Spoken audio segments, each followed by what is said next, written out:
Hari ni nak cerita pasal negara Endor yang penuh putu muslihat yang dicipta oleh orang-orang kejawen. Inilah wilayah-wilayah yang mau merdeka daripada Indonesia. Wilayah-wilayah ini telah merdeka sebelum zaman Belanda. Pada tahun 1945, Belanda dihalang daripada menduduki semula Indonesia. Disebabkan Belanda tidak dapat hadir, maka orang Jawa telah menghapuskan Kesultanan Melayu dan Kesultanan Sambas. Kalau nak tahu, Kesultanan Sambas dan juga Kesultanan di Sumatera lebih kaya daripada kerajaan di Indonesia. Mereka lah yang mengimport orang-orang Cina daripada negara Cina. Kekayaan wilayah orang Banjar, Aceh, Batak, Minang, Bugis ni jangan nak kata lah. Tapi mereka memilih mengikut budaya Melayu kerana Sultan Melayu pada zaman dulu mengahwinkan anak-anak dan mereka memilih jalan damai dan tidak perang. Dan orang Melayu juga selalu membantu bangsa-bangsa lain di ASEAN. Kaum Jawa ni terkenal dengan anti Melayu, tidak Islam. Mereka ni adalah bangsa pencuri. Kalau nak tahu, menantu Sultan Melaka daripada Demak lah yang menjatuhkan kerajaan Melaka. Lambang Garuda ni adalah milik kerajaan di Kalimantan. Soekarno ni dia nak tahu dia ni Jawa Kejawen berimej Chola. Chola adalah sebuah kerajaan ratusan tahun dulu pada zaman Majapahit. Soekarno juga mencuri idea Sultan Abdul Hamid dan jatah negara daripada negara-negara yang mereka curi. Tidak ada budaya Jawa Kejawen mereka ni curi Melayu punya budaya Jawa ni pun curi. Indonesia negara haram seperti negara Benjamin Netanyahu. Inilah Sultan Hamid. Mereka telah berjaya mengelim makanan orang Minang, orang Melayu, orang Dayak, orang Bugis dan berbagai. Pada tahun Perang Dunia Kedua, Australia win dan selamatkan Indonesia dan ASEAN. Tahun 1945, Australia dan New Zealand kalahkan Jepun. Tapi pada masa ini mereka terkejut kerana orang Jawa memilih untuk bersama Jepun. Sarawak juga pernah menjajah Kalimantan. Pada masa itu di Kalimantan tidak ada tentera nasional Indonesia. Pasukan berpusat di Malaya masuk Singapura telah berjaya mengawal perang. Kekuatan Australia, New Zealand, British 45 hingga sekarang masih kekal kuat. Mereka adalah benteng Malaysia jika berperang.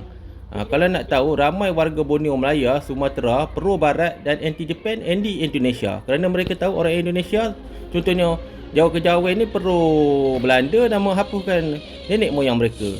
Malangnya Soekarno ni dia tak pernah serik. Malaysia nak tahu tak, Malaysia pada tahun akan datang ni kita mampu jajah Indonesia. Tapi masalahnya tak ada siapa yang berani nak serang Malaysia. Konflik perang yang akan berlaku akan datang.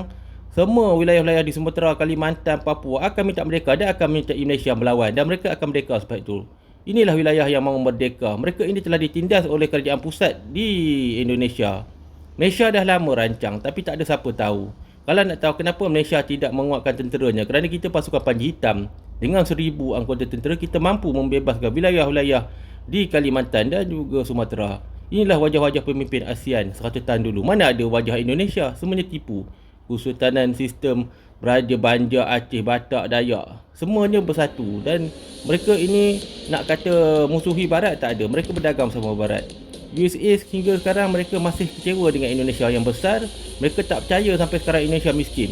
Satu malam jika Indonesia menyerang Malaysia, Indonesia akan tamat. 2 carrier, 50 jet, 20 destroyer. Tahun 63 Indonesia dijajah. Pada masa itu Indonesia dimalu dan Soekarno dijatuhkan. Itulah sebab saya kata Belanda hingga sekarang masih kuat. Kenapa Inggeris dan Belanda baik? Kerana Belanda pemegang ciptaan komputer, termasuk perisian. Sarawak juga telah mengalahkan Jepun pada Perang Dunia Kedua. Askar-askar tempatan daripada orang Dayak, orang Brunei telah berjaya mengalahkan Jepun dengan senjata-senjata barat. Jika perang akan datang ini berulang pada masa akan datang, kalau kita lihat kerajaan Jokowi sekarang ni, mereka ni sangat suka berperang Malaysia akan berjaya menjajah Indonesia. Malaysia dia tak suka kemiskinan dengan Indonesia. Disebabkan Indonesia miskin, ramai tiket air datang ke Malaysia. Kota Indon yang Indonesia nak pindah ke Borneo ni akan menjadikan perang saudara. Tanah Kalimantan ni bukannya macam tanah-tanah lain. Dia ada tuan dia. Orang Dayak, orang Bugis, orang Banjar. Ini bangsa-bangsa garang. Indonesia ni dia tak pernah belajar daripada Malaysia. Dia ni ikut dia punya kepala otak Jawa dia je. Jawa ada baik ada jahat. Masalahnya Jawa yang memerintah Indonesia ni, yang ranking nombor 15 ni Jawa Kejawen. Inilah tentera yang akan membantu Malaysia jika berperang. Kalau nak tahu kekuatan laut, Singapore Navy pun dah cukup lawan Indonesia. 2-3 hari kapal Indonesia semua akan tenggelam. Singapore Navy pun canggih Itu daripada negara kecil. Cuma Singapore Navy tak ada darat. Kalau nak tahu, Indonesia adalah negara yang jahat. Dan dosa-dosa seorang pencuri ni selalunya dosa-dosa kita, orang Malaysia, orang Aceh, orang Sumatera, orang Bugis ni dia laku. Inilah keadaan kapal Indonesia pada zaman tu, menyorok. Mana ada dia perang? Dia beli dekat Rusia tapi kapal perang dunia kedua. USA yang halang Belanda jajah Endon pada masa tu. Sebab USA nampak minyak.